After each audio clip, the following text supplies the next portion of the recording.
Acompáñenme a Génesis capítulo 2. Vamos a regresar esta tarde a nuestro estudio. Entonces, Génesis capítulo 2, verso 18. Estuvimos revisando en las últimas sesiones o en las últimas reuniones cuando estábamos estudiando Génesis, el capítulo 2, y básicamente el capítulo 2 del libro de Génesis es un capítulo donde hemos obtenido cosmovisión o el pensamiento de Dios acerca de estos temas. Ya hemos hablado acerca de tener una cosmovisión cristiana del hombre, una cosmovisión cristiana del trabajo. Hemos hablado de una cosmovisión del bien y del mal. Y bueno, esta semana y la próxima, una cosmovisión cristiana de la sexualidad. Y después finalmente para llegar a una cosmovisión cristiana del matrimonio. En el orden de Dios, Él presenta, gracias, en el orden de Dios, Él presenta primero a la sexualidad y después al matrimonio, y eso claramente lo hace a razón de cómo esto se enfrenta en la Biblia. Solamente antes de llegar al verso 18, quisiera recordarles lo que ya leímos o ya estudiamos en Génesis 1, capítulo 27, donde solamente pasamos por allí, pero el 1:27 dice: Dios creó al hombre a imagen suya, a imagen de Dios lo creó. Y entonces esto es la cosmovisión cristiana. Varón y hembra los creó. Dígalo conmigo, varón y hembra los creó. Ahí no cabe nada más. La Biblia es muy clara cuando presenta esta idea de varón y hembra los creó. Y entonces, a partir de esa declaración de que varón y hembra los creó, es que después el Señor va a decir: entonces varón y hembra se pueden casar. Es bien sencillo. Bueno, sé que no es tan sencillo en la cultura que hoy enfrentamos, pero nuevamente vengamos entonces a Génesis 2, verso 18.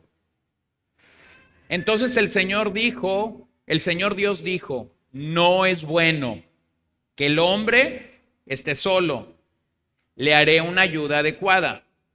Y el Señor Dios formó de la tierra todo animal del campo y toda ave del cielo, y los trajo al hombre para ver cómo los llamaría.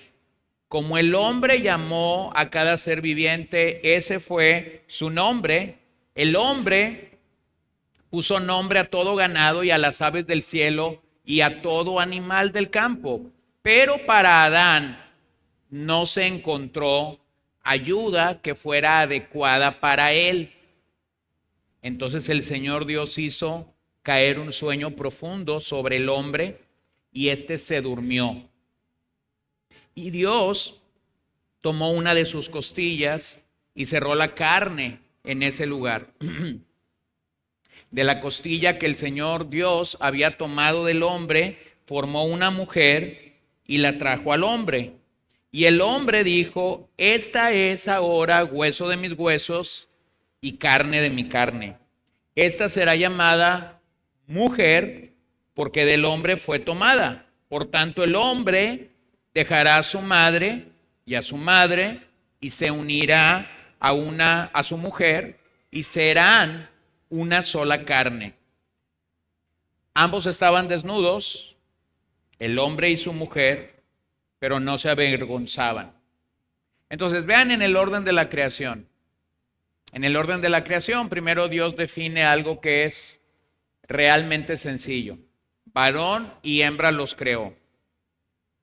Y entonces la primera institución que nosotros tenemos en el Edén, la primera institución que nosotros tenemos en la Biblia realmente es el matrimonio. Pero para que el matrimonio se diera, primero Dios creó. Bueno, ya dijimos que creó el universo, creó el mar, creó los peces, creó todo lo que conocemos como la creación. Pero para que el matrimonio se diera, Entonces Él creó varón y mujer para que esto sucediera. La Biblia es tan clara en estos pasajes, pero nuestra cultura se caracteriza por algo que conocemos como relativismo moral. El relativismo moral realmente declara que no existe una verdad absoluta en sentido moral. Entonces, lo que el relativismo moral hace es decir, vamos a ignorar lo que la Escritura dice acerca de que varón y hembra los creó o varón y mujer los creó, y nosotros vamos a presentar nuestra propia verdad. Y eso es lo que conocemos como relativismo moral. Bueno, esa es una agenda que no es nueva, es una agenda perversa que busca redefinir palabras. Lo voy a volver a decir, esta es una agenda perversa que busca redefinir palabras. Usted y yo, que venimos de una era posiblemente más anterior, conocíamos la palabra sexo, o cuando, por ejemplo, en algún documento escolar o académico o de trabajo, la pregunta era sexo y había solo dos posibilidades, ¿cierto? Masculino y femenino, como la Biblia lo presenta. Pero en una redefinición del vocabulario se introduce la palabra género. Entonces, para tener un montón de verdades morales, entre comillas, o verdades que vienen desde el relativismo moral. Entonces, una primer cosa que como creyentes debemos hacer es no aceptar el cambio de vocabulario. El cambio de vocabulario realmente nos lleva a tener que hacer un proceso de alterar lo que la Biblia llama verdad. Entonces, una primera cosa que no deberíamos permitir cuando hablamos con otras personas acerca de estos temas es que se deba de especificar la palabra verdad moral. O sea, la verdad es verdad en las Escrituras sin que yo tenga que agregar una verdad moral. Antes, un poco antes, no hace muchos años, el hecho de tú decir esto es verdad era suficiente. En una lucha o en una agenda por esta revolución sexual en la que nos encontramos, entonces la gente dice, esta es una verdad moral. La verdad no ocupa ningún calificativo. La verdad debería de ser suficiente simplemente al ser verdad. Entonces, ¿quién es la verdad? Bueno, la Biblia nos dice quién es la verdad. Juan 14:6 lo declara firmemente. Jesús dijo, yo soy el camino, la verdad y la vida. Es una persona y a la vez es la verdad. O lo podemos decir así, es el maestro y a la vez es la materia. Entonces el relativismo moral ha tomado todo poder en nuestra cultura y realmente el relativismo moral se cree como algo omnipresente, algo que está en cualquier etapa, algo que está en cualquier lugar, algo que está en cualquier momento. Entonces nosotros realmente estamos inmersos en una batalla entre argumentos. Por un lado, el argumento de la verdad moral, que la gente que cree o que piensa que cada quien puede creer o pensar como quiera acerca de este tema, versus la verdad que la Biblia plantea. Hay tres puntos principales de este relativismo y yo voy a tratar de ir un poquito rápido porque es mucha información, pero hay tres puntos que definen el relativismo. Número uno, la supuesta variación moral de culturas. Esto se hizo famoso entre la década de 1950 y 1970 y se enfatizó que los valores morales varían de cultura en cultura. En la década de los 50 y de los 70 se sembró un pensamiento diciendo cada cultura tiene sus propios valores. Y entonces nosotros, por ejemplo, hablamos de el vecino país del norte y señalamos ciertas cosas y decimos, esto es muy cultural. O ellos dicen ciertas cosas de nosotros, como por ejemplo que los latinoamericanos somos muy familiares.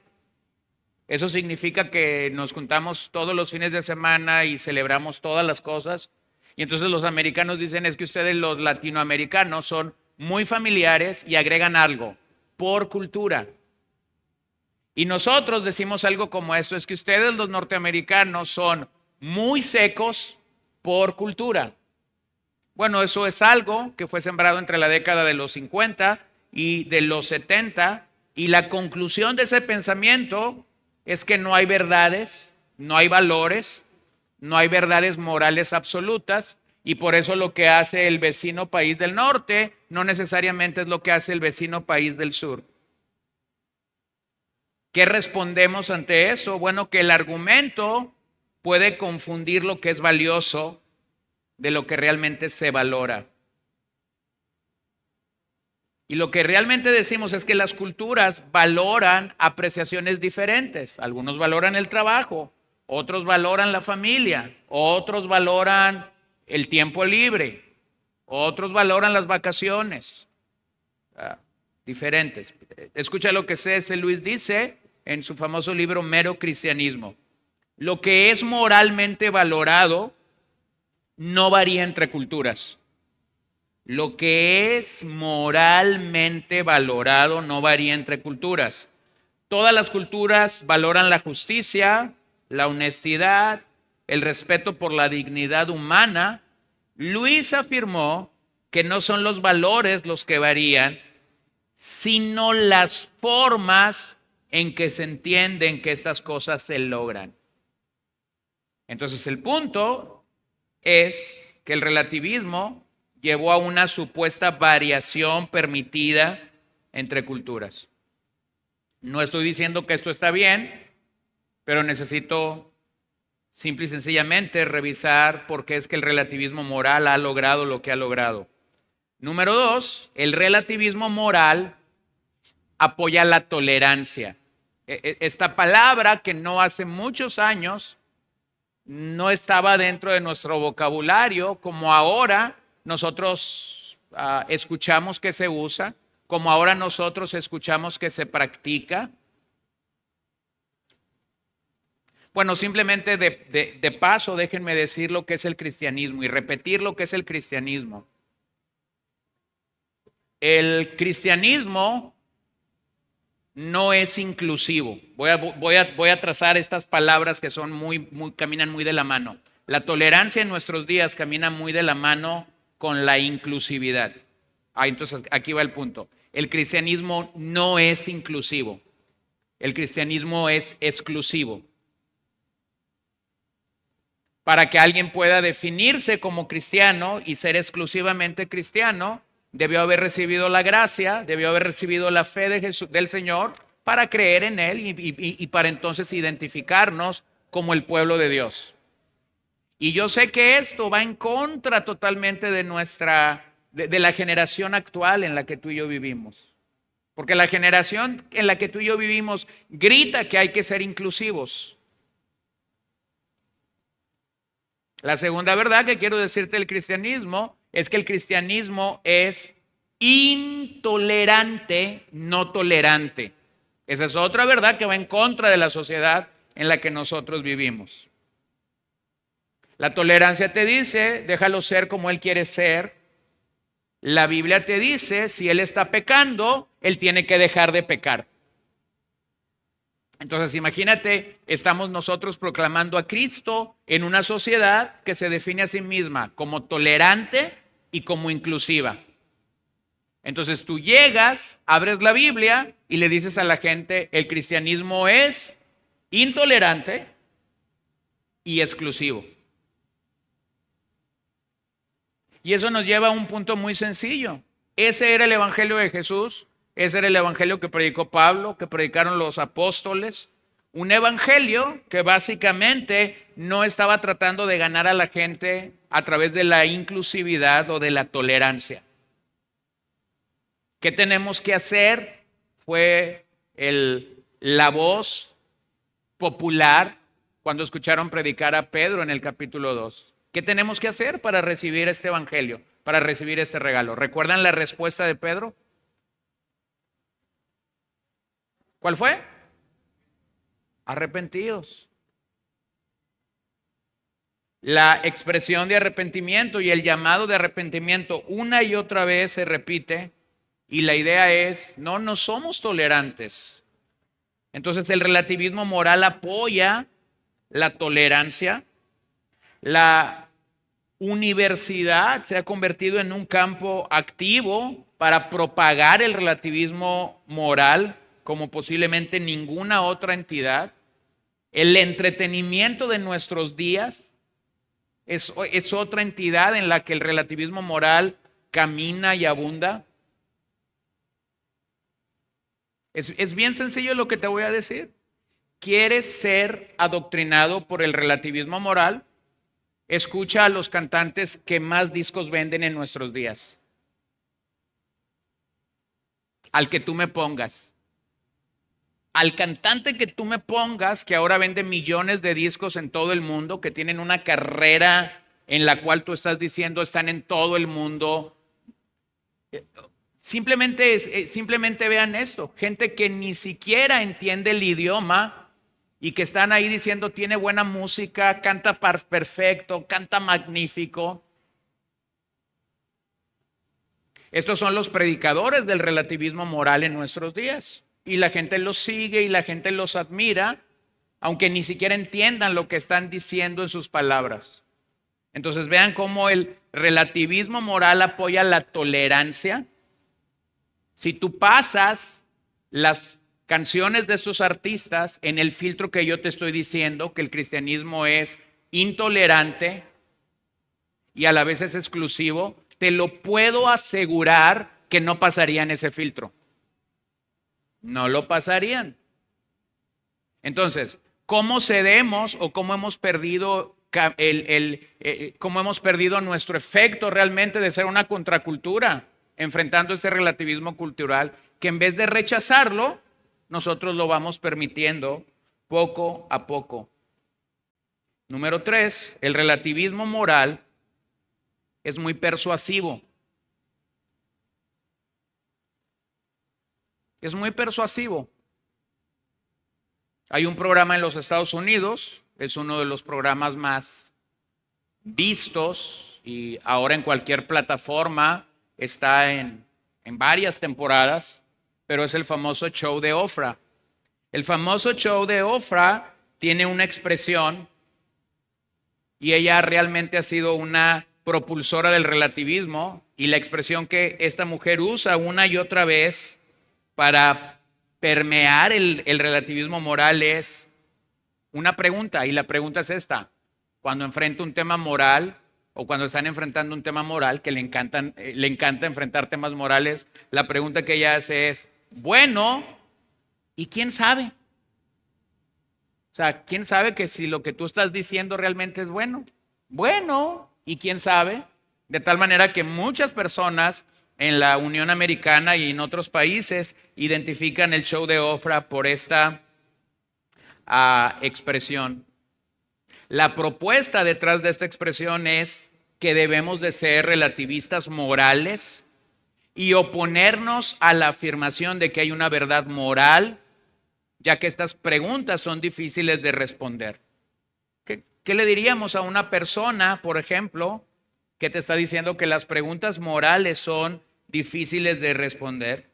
Bueno, es cierto, las preguntas morales pueden parecer difíciles de responder, pueden enfrentar grandes retos para nuestra vida, para nuestra alma, aún para nuestro cristianismo si no estamos realmente arraigados en el Señor. Pero puedes llegar a una base sólida si tienes una cosmovisión cristiana del asunto. Por ejemplo, ¿cuándo discernir si un paciente que está en una enfermedad degenerativa, está en un cuadro crónico que ha venido avanzando, donde el médico te dice simple y sencillamente no hay nada más que hacer. Bueno, ¿cuándo discernir si vas a suspender el tratamiento que esa persona ha venido teniendo por 3, 4, 5 o 10 años y simple y sencillamente vas a dar algo paliativo? Bueno, es una pregunta moral. A mí como pastor me lo han dicho, el médico no da esperanza.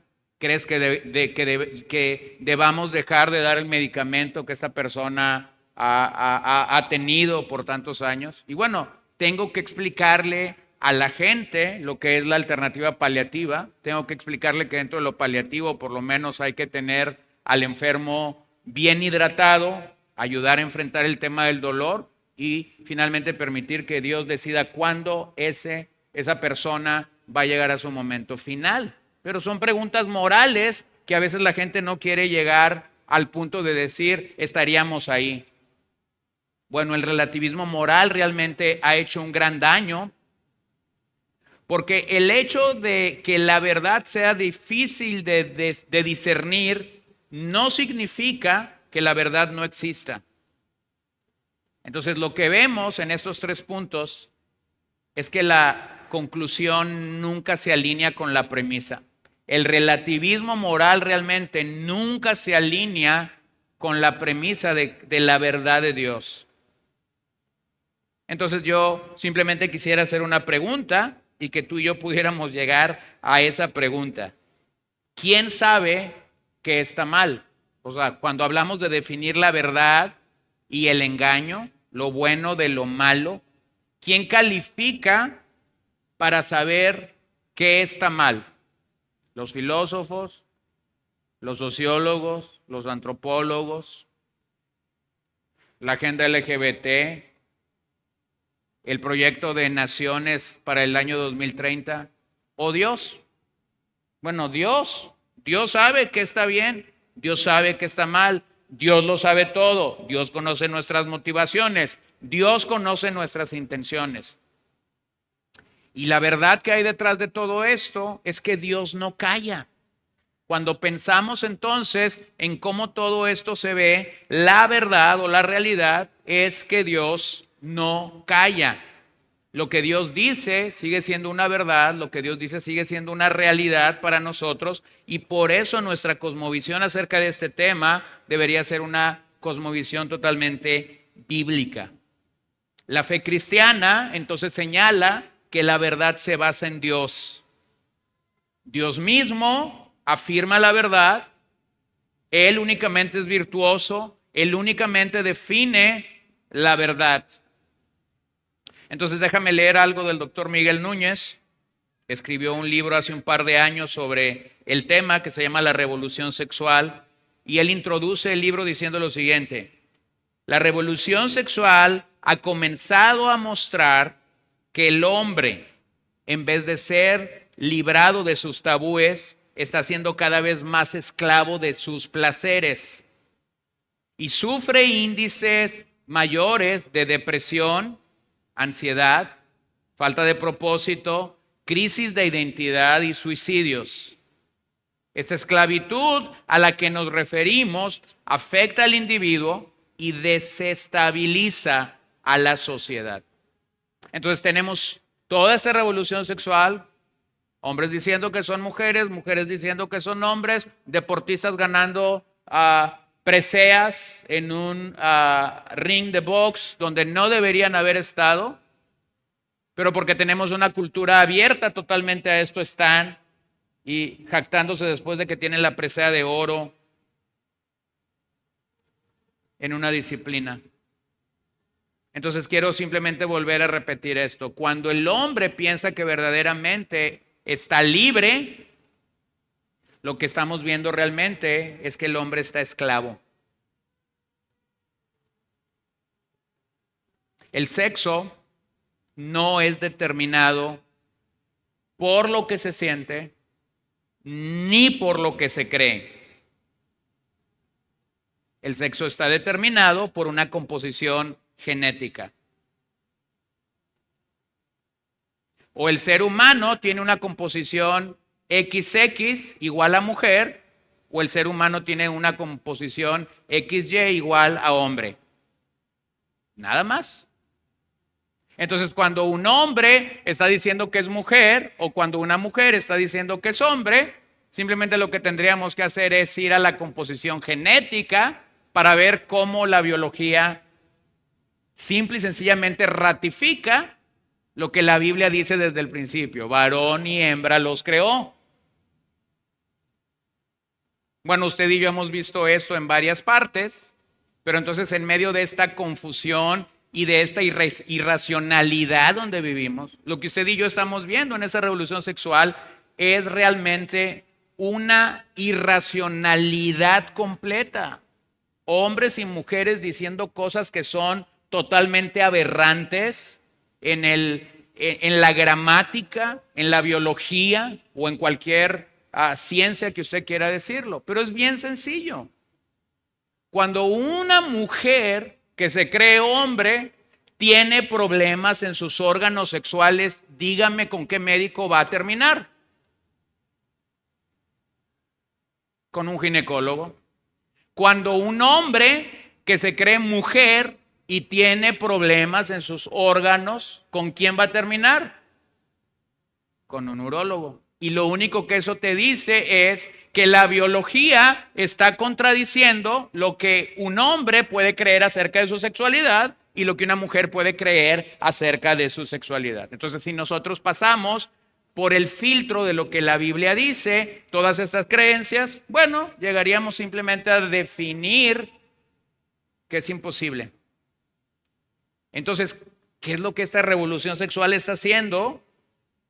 Bueno, la realidad es que esta revolución se ha dado por medio de, esta revolución sexual se ha dado por medio de una revolución del vocabulario, donde se utilizan palabras para dar significado a cualquier cosa que el individuo desea decir o desea comunicar. Entonces, la premisa que tenemos que tener es que este es un experimento que comenzó mal, porque comenzó violando el diseño perfecto de Dios desde la creación. Entonces, este experimento no puede terminar bien. No puede terminar bien. ¿Dónde estamos tú y yo? Bueno, estamos en medio de una sociedad que tiene presiones culturales, que tiene presiones políticas, que tiene presiones de una agenda globalista que ha penetrado a través de una élite minoritaria, una élite que se llama a sí misma una élite de mente abierta y progresista. Pero lo único a lo que esto puede llamarnos a observar, lo único a lo que esto puede llamarnos a considerar que será el fin, es un colapso en nuestra sociedad presente. Entonces déjame revisar rápidamente los elementos que nosotros tenemos acerca de la famosa revolución sexual en nuestros días. Hay quienes comienzan a ver esto en la década de los 40 y de los 50, cuando parecía que nada estaba pasando y que la única pregunta que estaba sobre la mesa era el suicidio. Era la posibilidad que los seres humanos tenían de atentar contra su propia vida o contra la dignidad de la vida. Luego llegamos a la década de los 60 y la década de los 60 se caracteriza por las drogas y por el movimiento hippie. Abordaron la vida de una manera aparentemente racional, pero inmoral. Y entonces ellos rápidamente llegaron a proclamar que la vida humana no tenía propósito alguno. Y yo no sé si alguna vez te has expuesto a lo que era el movimiento hippie y a los festines o fiestas o festivales o reuniones que ellos tenían, pero realmente el movimiento hippie era conocido por la presencia de droga y cuando todos estaban drogados, entonces todos hacían uso íntimamente de las personas que estaban en esos lugares. Llegamos a la década de los 70 ya se habla de una revolución sexual. El inicio de esa revolución sexual inicia con la famosa pastilla anticonceptiva, y esa pastilla anticonceptiva claramente tuvo su fruto. Se aprobó el aborto, la actividad sexual en muchos países se incrementó, y eso no ha disminuido en nuestros días. La alza de embarazos no deseados ha ido en aumento, produciendo una avalancha de abortos desde entonces. La década de los 80, conocida como la década de la avaricia, de países como Estados Unidos, donde la economía se disparó con el presidente Reagan. Y luego llegamos a 1981, donde se reporta el primer caso de SIDA. ¿Cómo podemos reconocer en 1981 el primer caso de SIDA? El fruto de toda esta revolución. El fruto de una avalancha de eventos que no empezaron en el 80, que no empezaron en el 79, que tenían más o menos unos 40 años permeando a la sociedad.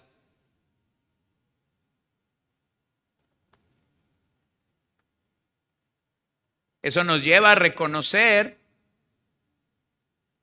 algunos eventos o algunas situaciones que derribaron las civilizaciones en el pasado. Hay 5 elementos que cada vez que más o menos se colocan en su forma, no importando el orden de estos 5 eventos, lo que estos 5 eventos juntos te marcan es que una civilización va a ser derrumbada.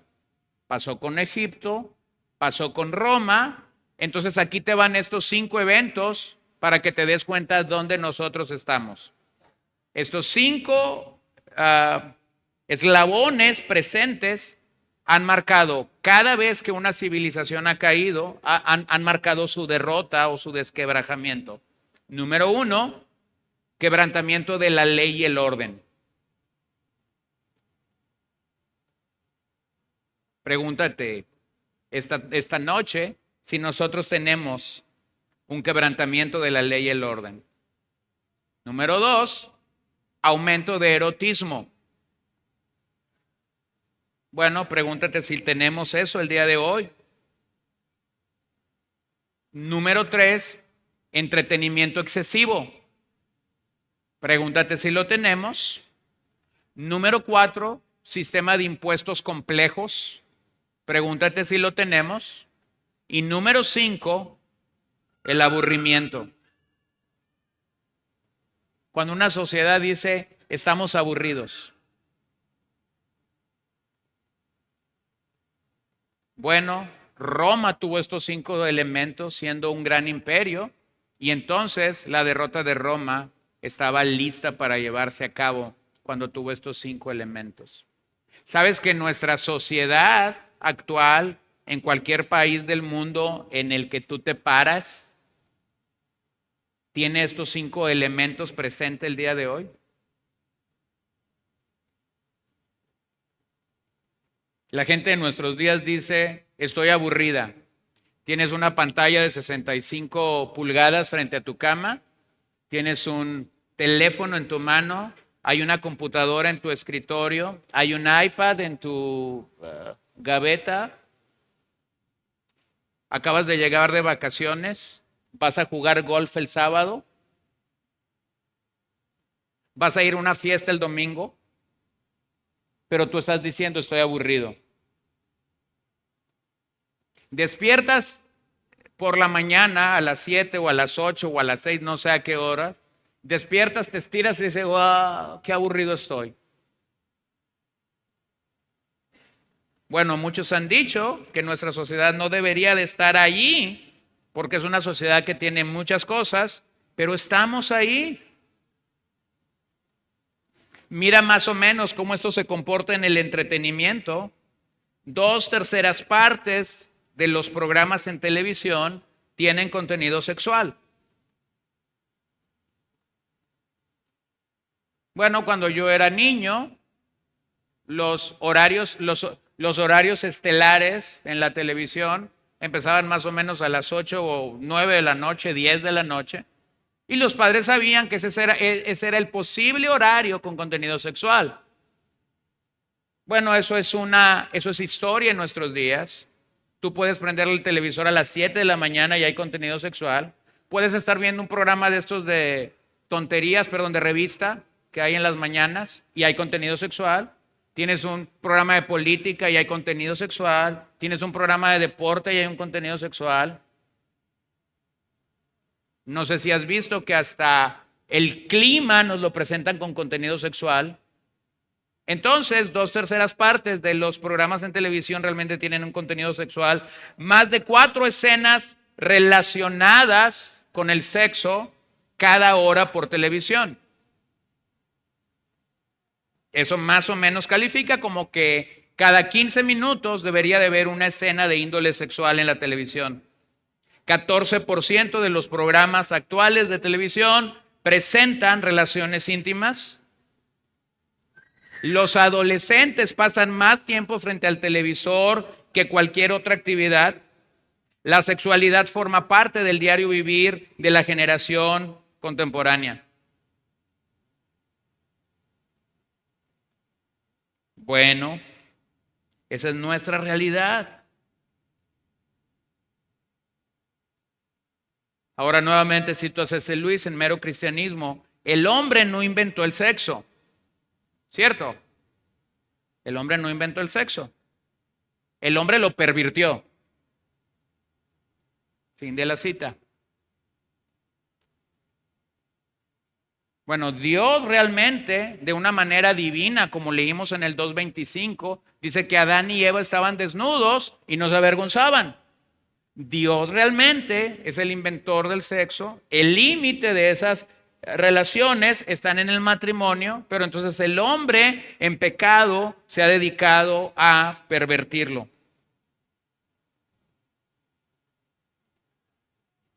Por un lado, cuando llegamos a las Escrituras y comenzamos a ver cómo este tema tiene que ser abordado, nos damos cuenta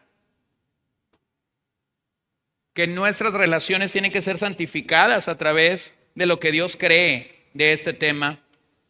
Y la sociedad en la que vivimos trata de pervertirlo totalmente. Entonces, ¿cuál es la condición de la sociedad en la que vivimos? 4 cosas. Esta sociedad ha perdido los frenos sociales. Esta sociedad ha perdido los frenos sociales. Es común que te encuentras con padres que aceptan que sus hijos estén fornicando y que la respuesta de estos padres sean, es que así se usa ahora. ¿De veras? ¿No has leído la Biblia acaso? Es común que los padres entonces digan, en mi época no era así, pero ahora es así. ¿Por qué hemos llegado ahí? Porque esta sociedad no tiene frenos sociales. Todo lo ve bien, todo lo tolera, a nada llama pecado. Y a veces aún en la cristiandad está sucediendo porque no tenemos una cosmovisión bíblica al respecto. La pérdida de los frenos sociales entonces han llevado a que muchos jóvenes realmente no puedan alzar la bandera de la santidad en sus vidas. Lo segundo es la pérdida del sentido de vergüenza. Ya fallaste, ya pecaste, no hiciste lo que Dios te demandaba y esta sociedad te dice, no tienes absolutamente nada de qué avergonzarte. Pero realmente a la luz de la Biblia, todo pecado debería ocasionar vergüenza. Número 1, vergüenza ante Dios. Número 2, vergüenza ante tus padres, porque has deshonrado a tus padres. Número 3, si eres un creyente, vergüenza ante la iglesia o vergüenza ante los que saben de tu pecado. Entonces tenemos la pérdida de frenos sociales, la pérdida de un sentido de vergüenza. Número 3, la pérdida de un sentido de culpa. Si alguien vive en fornicación o si alguien está llegando a una vida sexual antes de estar casado y no se siente culpable, es porque realmente él es un relativista moral. Ha sucumbido ante el relativismo moral de nuestros días. Y número 4, la pérdida del sentido del deber. Esa persona ha perdido realmente el sentido del deber. Y yo pudiera resumir estas cuatro cosas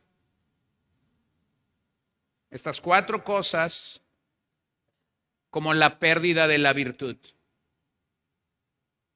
Y si como cristianos perdemos esa virtud, entonces no salvaguardaremos lo que realmente Dios quiere que nosotros cuidemos. ¿Dónde comienza esta pérdida de situaciones? Esta pérdida de situaciones comienzan en el hogar. Cuando el hogar no se convierte en el freno, cuando el hogar no se convierte en una situación donde estamos diciendo esto causa vergüenza delante de Dios, esto causa un sentido de culpabilidad, esto tiene un sentido de deber, así es como debemos vivir. Y entonces en el hogar comenzamos a permitir que un vocabulario que no es nuestro, que no es de cristianos, comience a permear y comience a despertar algo que no debería de despertar todavía.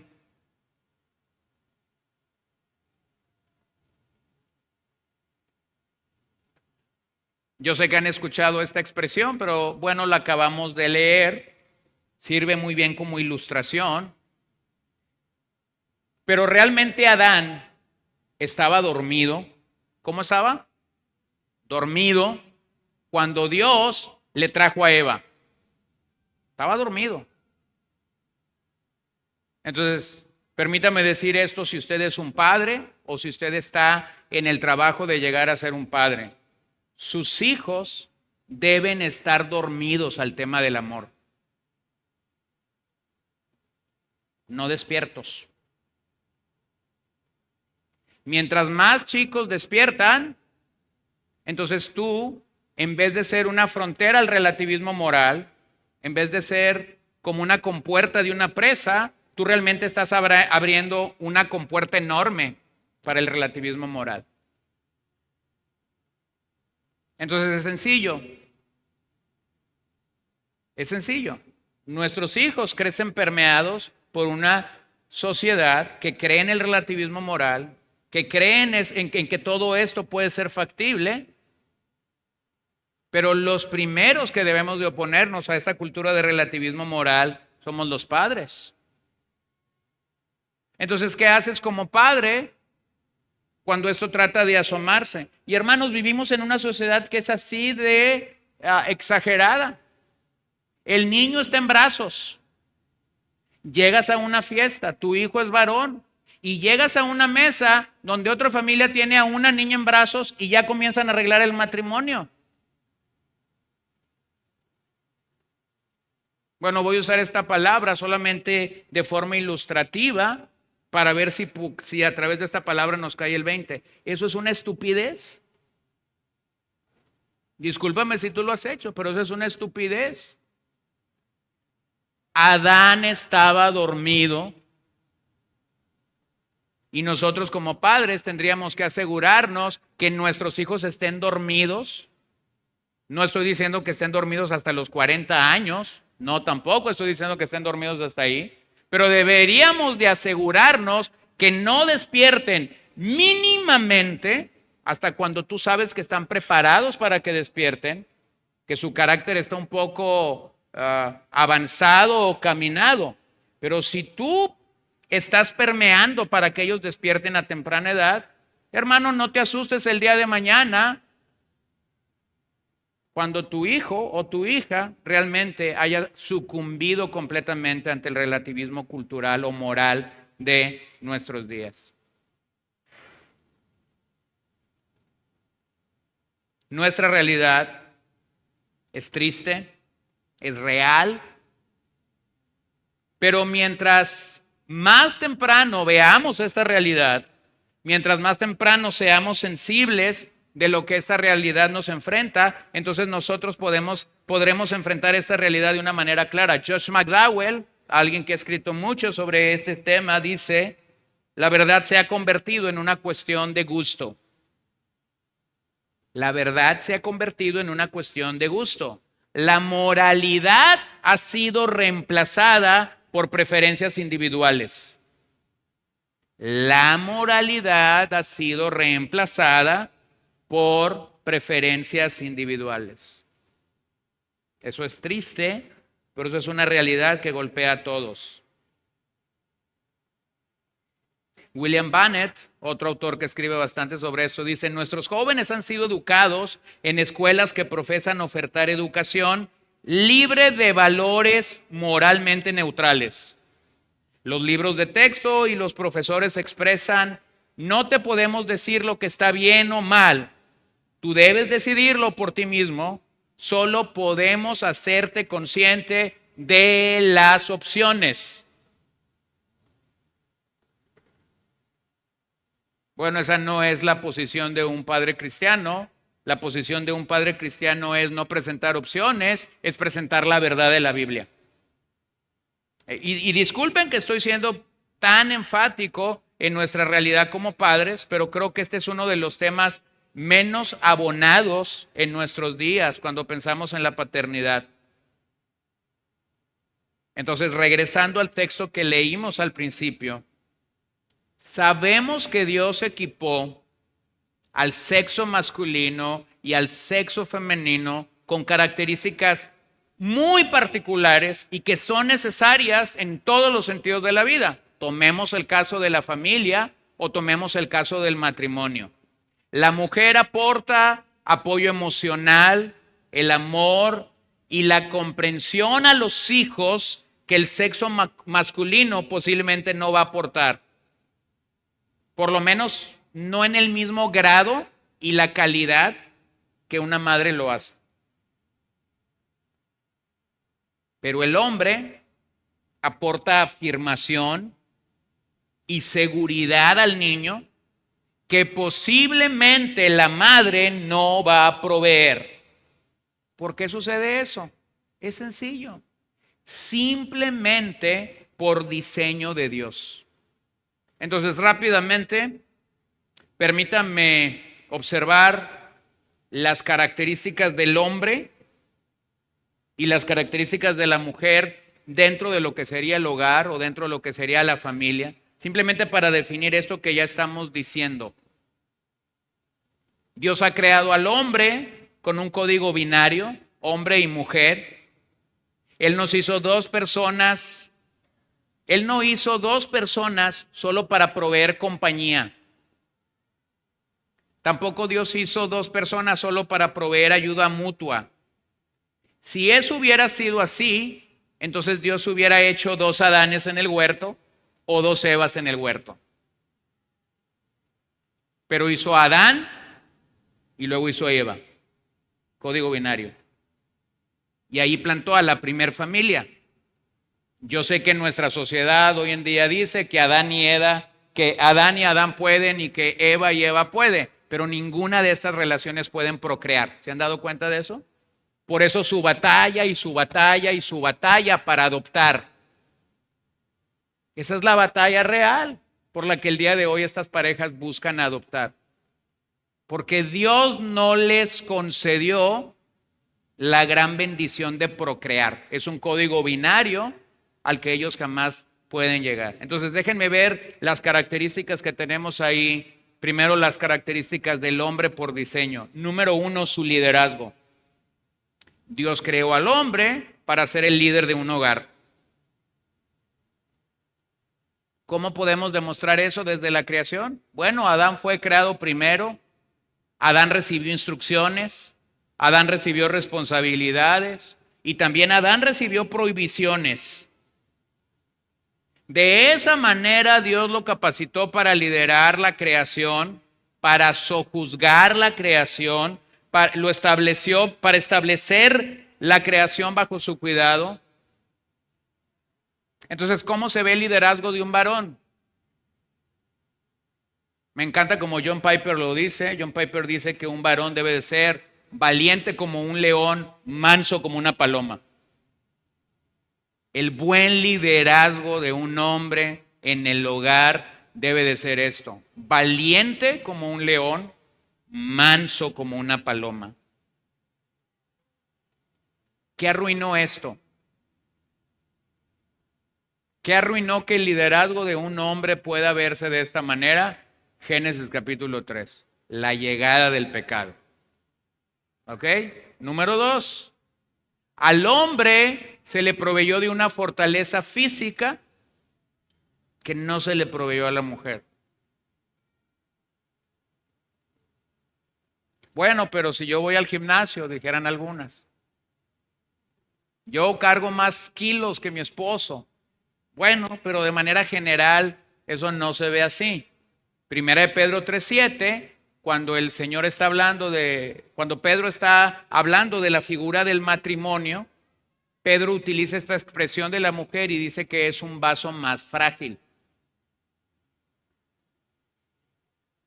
Bueno, eso no es machismo. Eso simplemente es reconocer y entender, gracias, el diseño de Dios. Ustedes, maridos, igualmente convivan de manera comprensiva con sus mujeres como con un vaso más frágil, puesto que es mujer, dándole honor por ser heredera, como ustedes, de la gracia de vida, para que sus oraciones no sean estorbadas. Entonces, claramente Pedro, haciendo una teología, una lectura de la Biblia correcta, está entendiendo que la mujer fue creada como un vaso más frágil. Entonces, el hombre es un líder, el hombre tiene fortaleza física que a la mujer no se le dio. Número 3, el hombre es el proveedor del hogar. El hombre es el proveedor del hogar. Primera de Timoteo 5:8 lo dice claramente.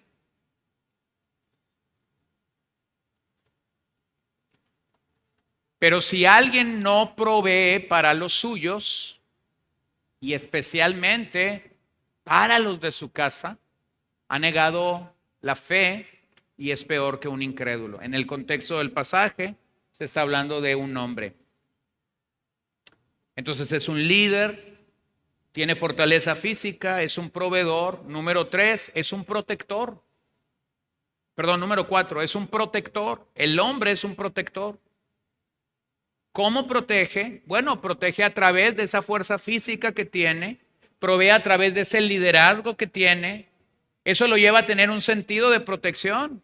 Es el protector del hogar por diseño.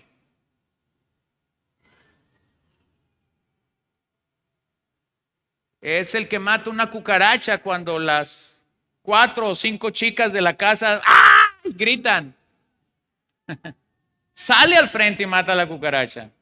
Es el que cuando llueve está ahí para hacer cosas o proteger o es el que va a salir al frente. Es un protector. Número 5, tenemos que reconocer que el hombre es más racional y menos emocional. El hombre es más racional, pero es menos emocional. Fue dotado por Dios para tomar decisiones más racionales que emocionales. Velo simplemente, cuando estás recibiendo una noticia de algo malo, tú estás sacando las cuentas, tu esposa está llorando.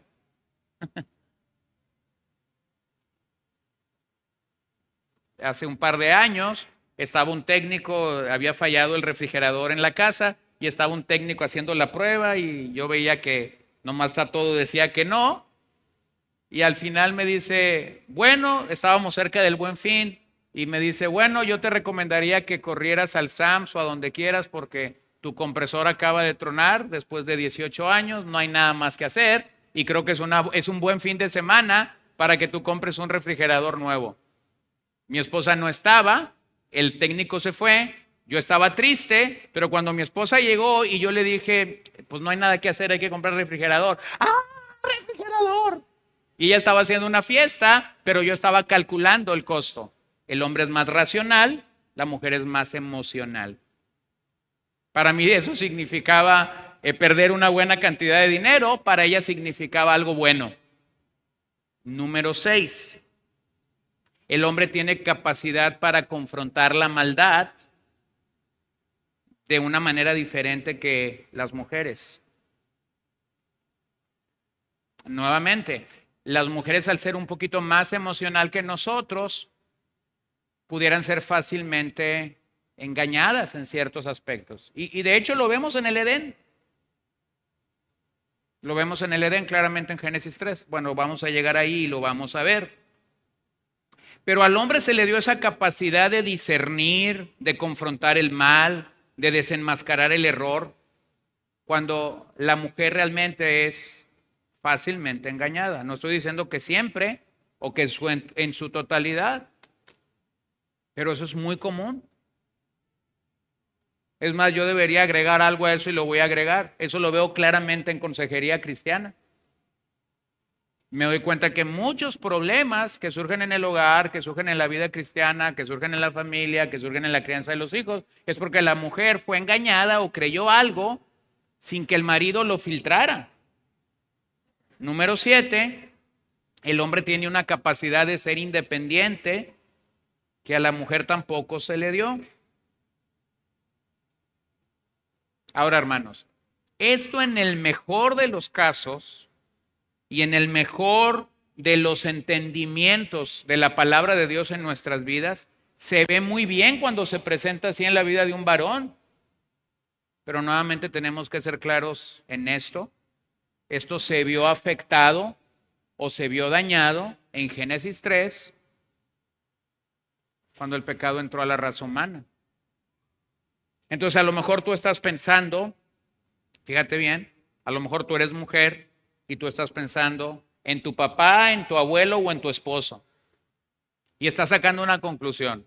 Nunca fueron buenos líderes, nunca fueron proveedores, nunca fueron protectores, nunca fueron... mi mamá era más fuerte que ellos, o por lo menos lo demostraba de esa manera. No eran tan racionales, eran muy emocionales. Es decir, estoy usando todo lo opuesto a lo que ya dije. ¿Por qué eso se ve así a veces? ¿O qué es lo que ocasiona que eso se vea así a veces? El pecado. Ahora veamos a las mujeres. Veamos lo que Dios le dio a las mujeres en esa composición que nosotros vemos claramente. Número 1, su amor.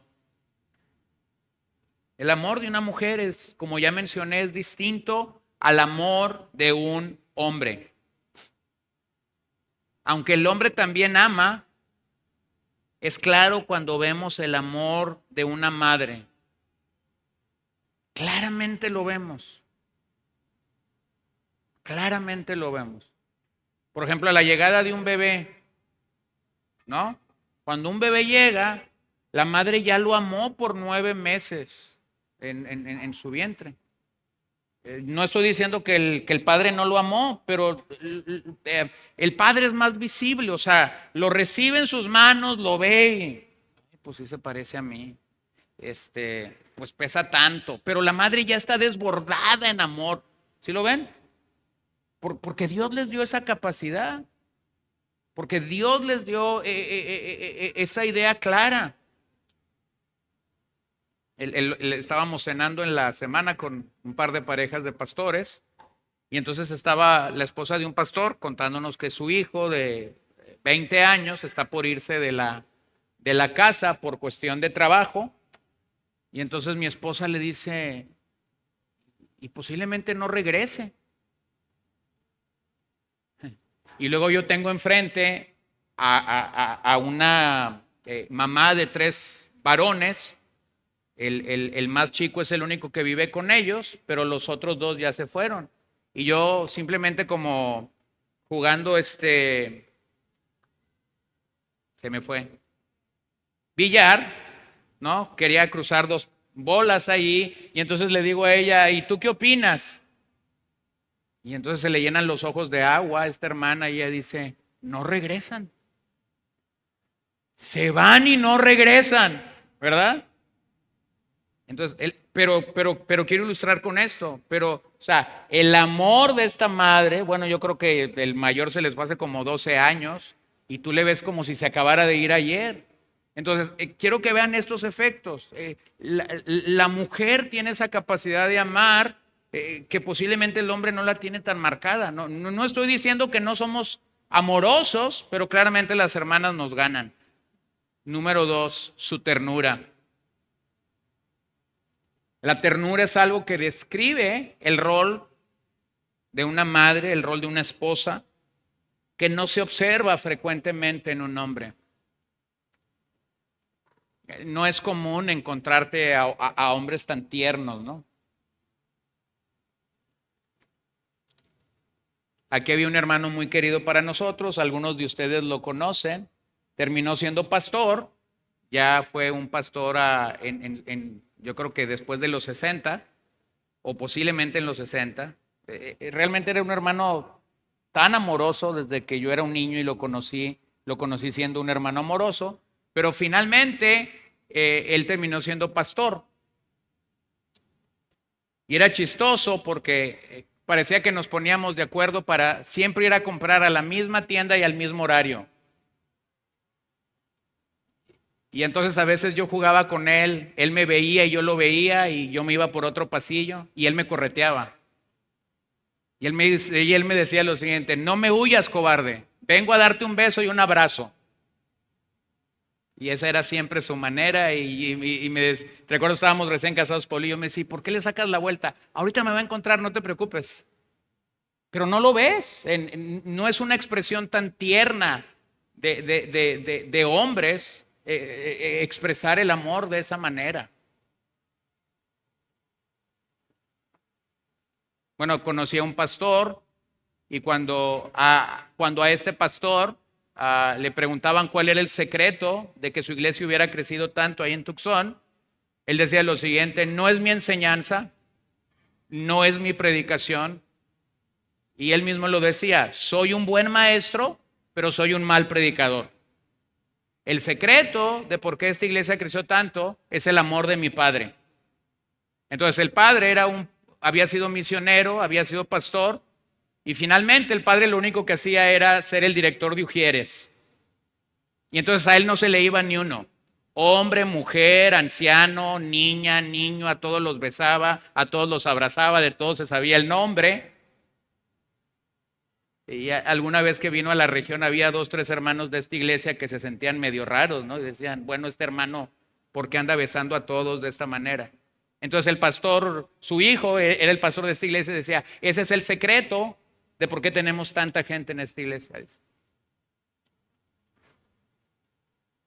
Bueno, de paso, estaban celebrando una reunión, la revolución sexual ya había comenzado a permear en los Estados Unidos y tenían una marcha gay ellos afuera y ellos tenían la reunión acá adentro y ellos estaban adorando al Señor y había toda una publicidad afuera en contra de la iglesia. Bueno, hasta que finalmente uno del bando que estaba afuera entró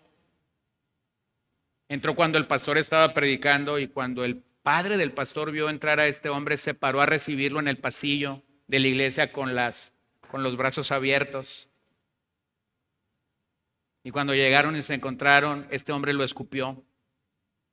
Y cuando ese hombre escupió a este anciano, había más de un hombre en esa iglesia que lo quería golpear. Entonces el anciano sacó su pañuelo, se limpió la mejilla y le dijo, no me importa, con saliva o sin saliva, de todas maneras te amo. Pero eso no es como un efecto común en nuestra cultura. La ternura realmente está más del lado de la mujer. Número 3, la manera como la mujer nutre conexiones.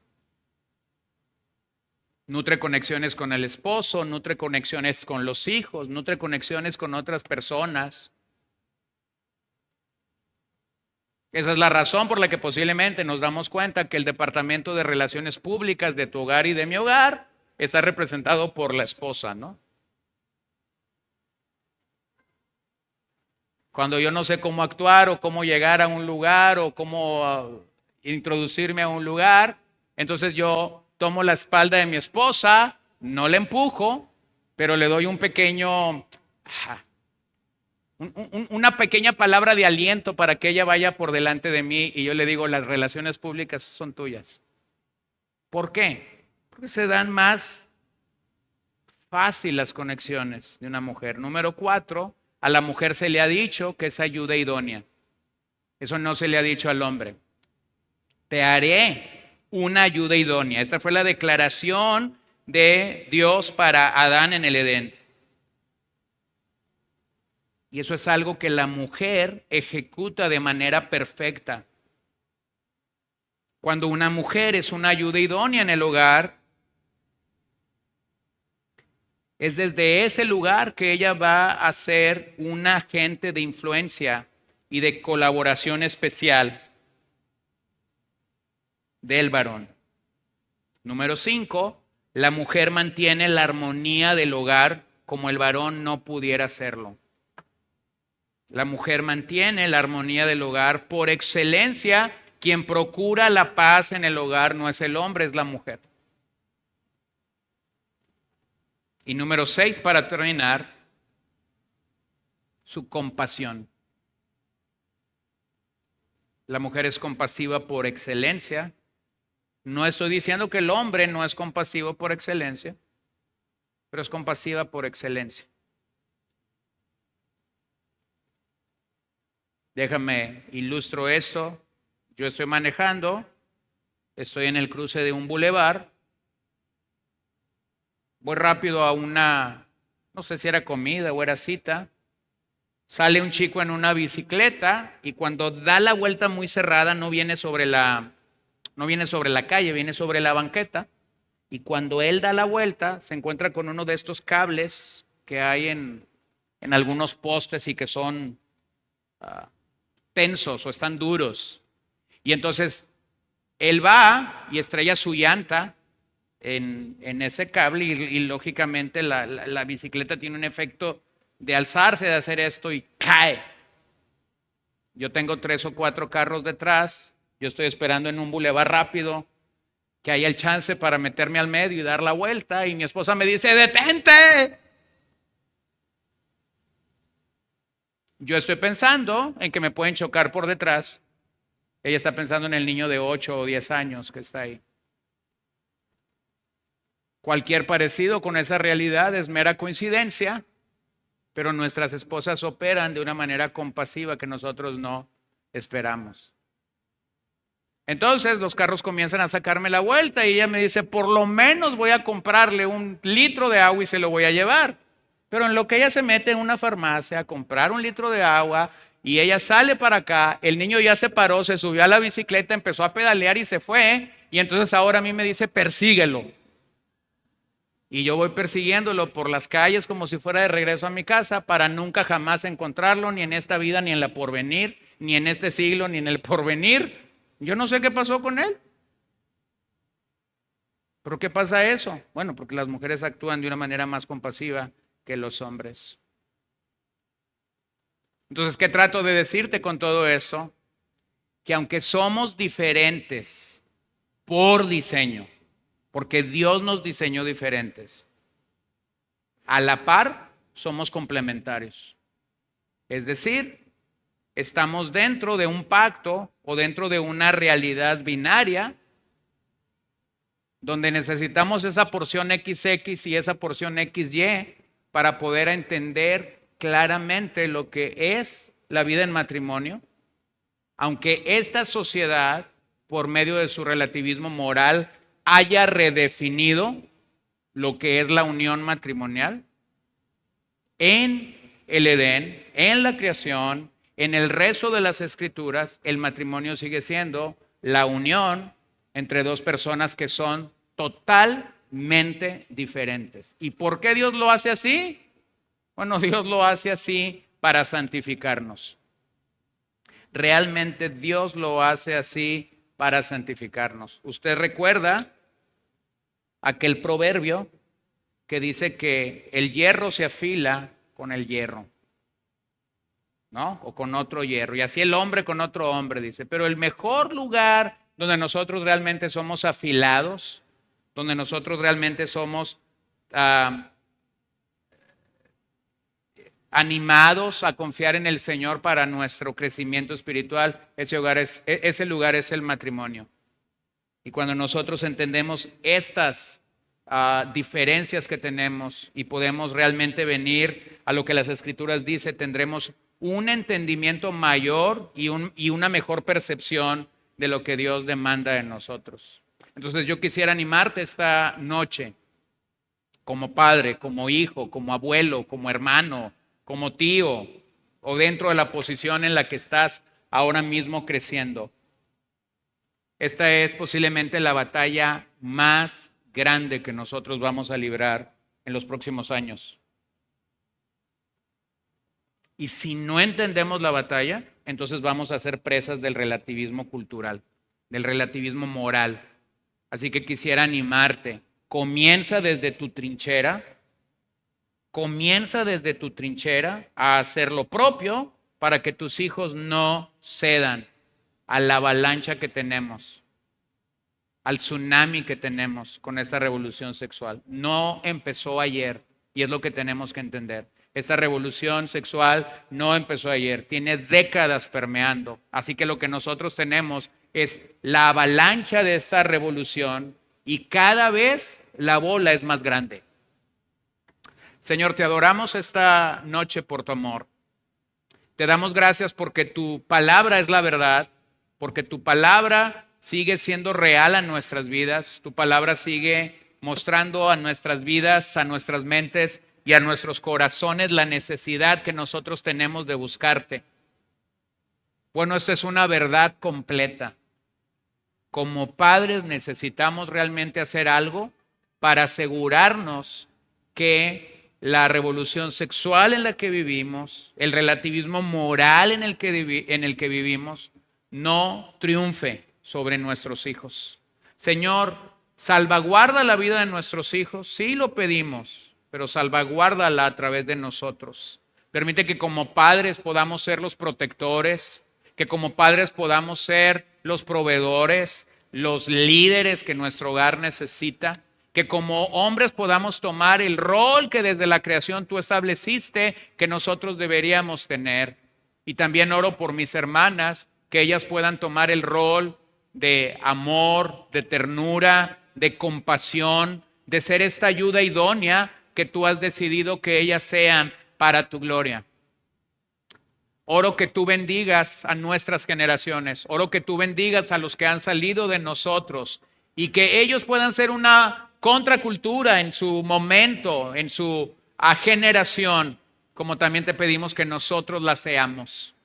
Oro, Señor, que esta iglesia pueda mantenerse proclamando la verdad, aunque esta no sea popular, pueda mantenerse proclamando lo que tu palabra dice acerca de este tema, aunque esto no sea popular, y que nos ayudes a enfrentar la batalla en la cual ya estamos inmersos. Danos claridad, danos precisión, danos el entendimiento, permítenos ser como los hijos de Isaacar, que podían tener esta idea de entender los tiempos, de poder tener un oído atento, afinado a ti, un corazón afinado a lo que es tu voluntad y lo que tú buscas de nosotros. Pedimos esto en el nombre de Jesús y te damos gracias. Sea tu nombre glorificado entre nosotros. Amén.